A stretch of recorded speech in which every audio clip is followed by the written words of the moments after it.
बेपनाह, बेपनाह। चलने का वक्त आ गया है जोया।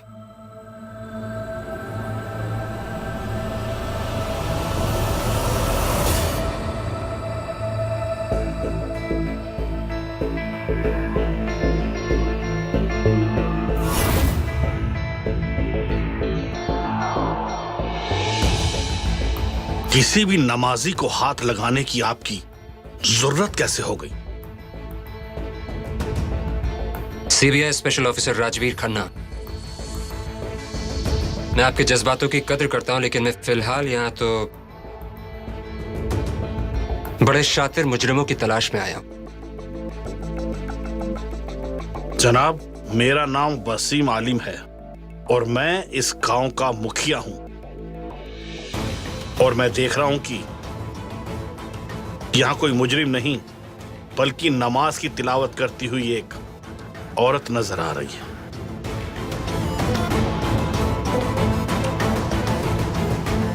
फिलहाल मुझे नमाज पढ़ने जाना है और मेरी आप लोगों से दरख्वास्त है कि आप मेहरबानी करके इफ्तारी के बाद आएं। और इस तरह से आप इस वक्त ये हथियारों के साथ यहां आएंगे तो सारे आवाम को क्या महसूस होगा?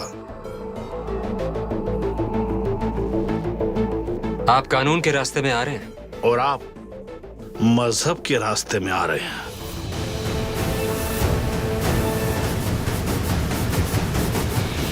देखिए, आप बिना वजह मुझे हाउस अरेस्ट पे नहीं डाल सकते। मैंने कोई जुर्म नहीं किया है। रोकना तो पड़ेगा साहब, राजवीर सर का ऑर्डर है। जो भी ज्यादा शान पट्टी करे उसको सीधा अंदर डाल दो। हथेली लगाओ। क्या हो रहा है ये सब? सीमा जी, इनकी माँ को भी हथेली लगाओ। How dare you? मेरी माँ को हाथ लगाया है तूने तो।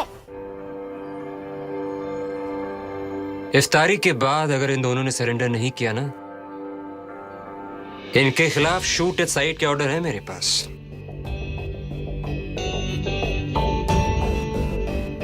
फिर सोचेगा जरा, आवाम को कैसा महसूस होगा जब यहां पर गोलियां चलेंगी। इफ्तारी के बाद ये दोनों मुजरिम मुझे चाहिए जिंदा या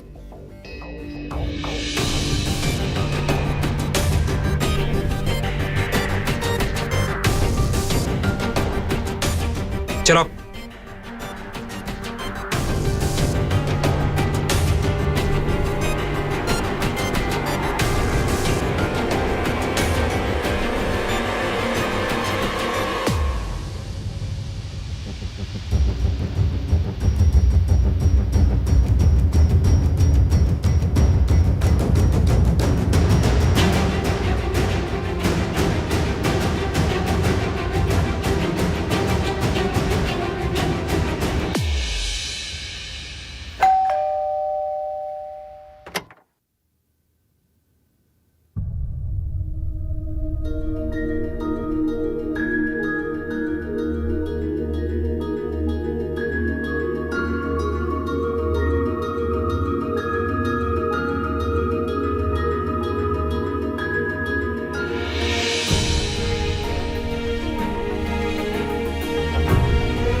अम्मी, प्लीज कुछ भी करके अम्मी को बचा लीजिए।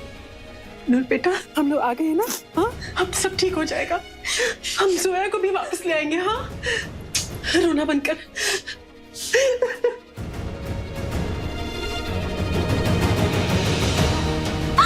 अब्बू,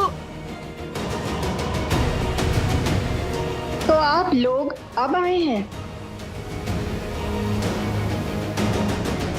जब आपकी बेटियों ने सब कुछ तबाह कर दिया, देखा तो होगा ना आपने टीवी पर। भाग गई सोया आदित्य हुडा के साथ। क्या आपकी बेटी बचपन से ही ऐसी थी,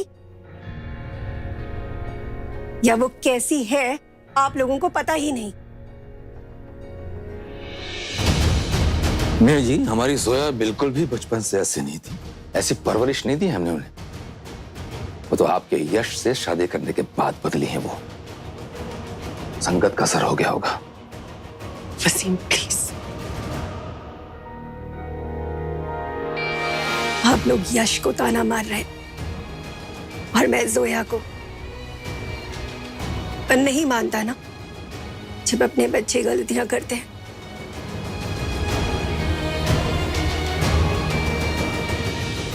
समझती हूं मैं, जब अपना ही खून धोखा देता है तो गलती उस धोखा देने वाले बच्चे की नहीं होती, गलती तो उस मां की है जिसने अपनी आंखें मूंद कर बार बार अपने बच्चे पर विश्वास कर लिया।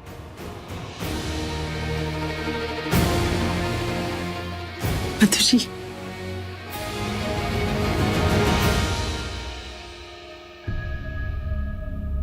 मुझे तसल्ली की जरूरत नहीं है और आपसे तो बिल्कुल भी नहीं।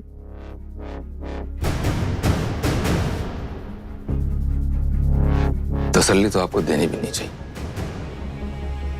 अगर आपके बेटे ने शादी के वक्त किए हुए वादे निभाए होते और हमारी बच्ची के साथ वफादार रहा होता तो नौबत यहां तक नहीं आती। खैर, अब लकीर पीटने से क्या फायदा। हम यहां फिलहाल जोया का ख्याल रखने आए। हम पुलिस स्टेशन जाके देखते हैं वहां की क्या खबर है। सुनिए, आप अकेले क्यों जा रहे हैं? हम साथ चलेंगे ना? हाँ अब्बू, हम भी आपके साथ चलेंगे। विक्टर, कहाँ हैं सब लोग? तुम?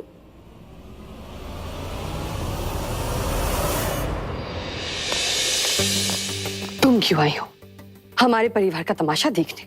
मैं यहाँ आदि के लिए आई हूँ। कोई माने या ना माने, आदि मेरा भी बेटा है और क्योंकि ये उसका परिवार है, मुझे तुम सबकी भी चिंता लगी रहती है, चाहे मैं इस घर में रहूं या ना रहूं। साक्षी, मैं तुम्हें क्लियरली बता देती हूँ कि तुम इस घर का हिस्सा नहीं हो। इनफैक्ट आदि ने खुद तुम्हें बाहर निकाला है इस घर से। एक बात याद रखना कि तुम मुझसे, मेरे बेटे से, मेरे परिवार से, मेरे घर से दूर रहो।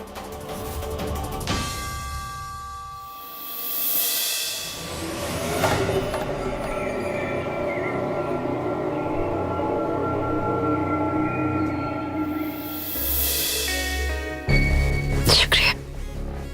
तो आप लोगों का ये मसला है? जी चाचा।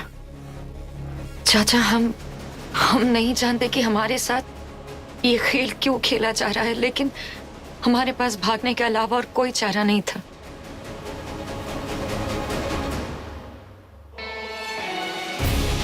मेरे फादर आज वापस आ जाएंगे। बहुत बड़े लॉयर हैं, उनके आते ही सब सॉर्ट हो जाएगा। सिर्फ उनके वापस आते तक हम अरेस्ट नहीं हो सकते।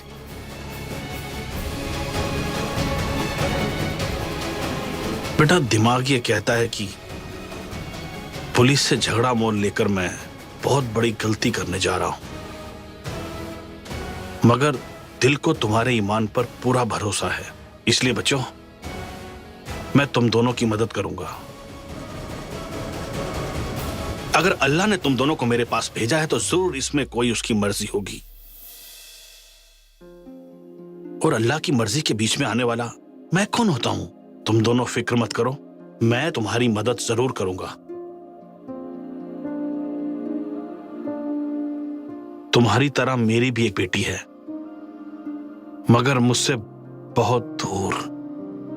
कभी कभी रूह कांप जाती है सोचकर कि अगर वो मुसीबत में हुई तो मैं क्या करूंगा। लेकिन मुझे अल्लाह पर पूरा भरोसा है कि मेरी दुआएं असर करेंगी और अल्लाह का कोई नेक बंदा मेरी बेटी की मदद भी जरूर करेगा।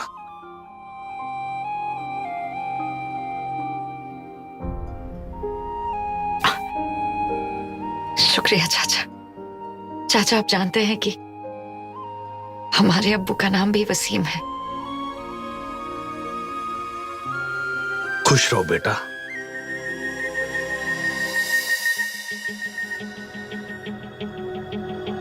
और हमारी वजह से आपको कोई प्रॉब्लम नहीं होगी। हम इफ्तारी से पहले निकल जाएंगे यहाँ से। अरे नहीं बेटा, पूरे गांव को पुलिस ने चारों तरफ से घेर रखा है। इस वक्त जाना तुम लोगों के लिए मुनासिब नहीं होगा। अंधेरा होते ही मैं तुम्हें खुद दूसरे रास्ते से बाहर निकालूंगा। और तुमने सुना नहीं कि पुलिस के पास तुम्हारे खिलाफ देखते ही गोली मारने के आदेश हैं।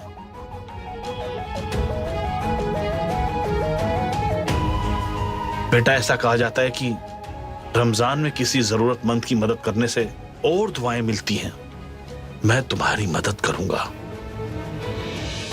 और ये जो शिकन है ना तुम्हारे माथे पर, इन्हें हटा लो बेटा। मैं तुम दोनों के लिए नए कपड़ों का इंतजाम करता हूं। फिक्र मत करो, सब ठीक हो जाएगा। चाचा जान, आप एक और मदद कर सकते हैं हमारी। कहिए। मुझे एक फोन चाहिए था, मुझे घर पे फोन करना है। मेरा फोन पुलिस टैप कर रही है। लैंडलाइन फोन, कुछ भी मोबाइल। ये लो, मेरे फोन से बात कर लो। Thank you.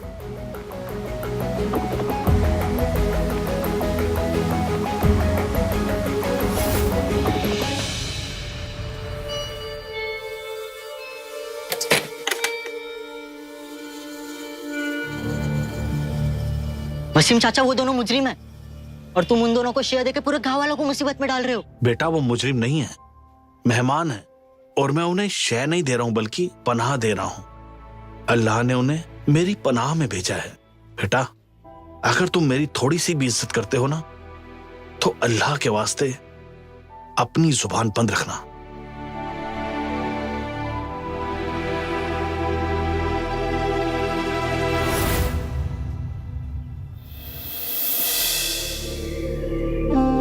मैं तबीयत ठीक नहीं है। You must take rest. Harsh, मुझे मेरा आदि वापस चाहिए। मैं जाऊंगी आपके साथ, प्लीज। अंजना प्लीज, मैं कुछ भी करूंगा, लेकिन तुम्हारे बेटे को सही सलामत वापस लेकर आऊंगा।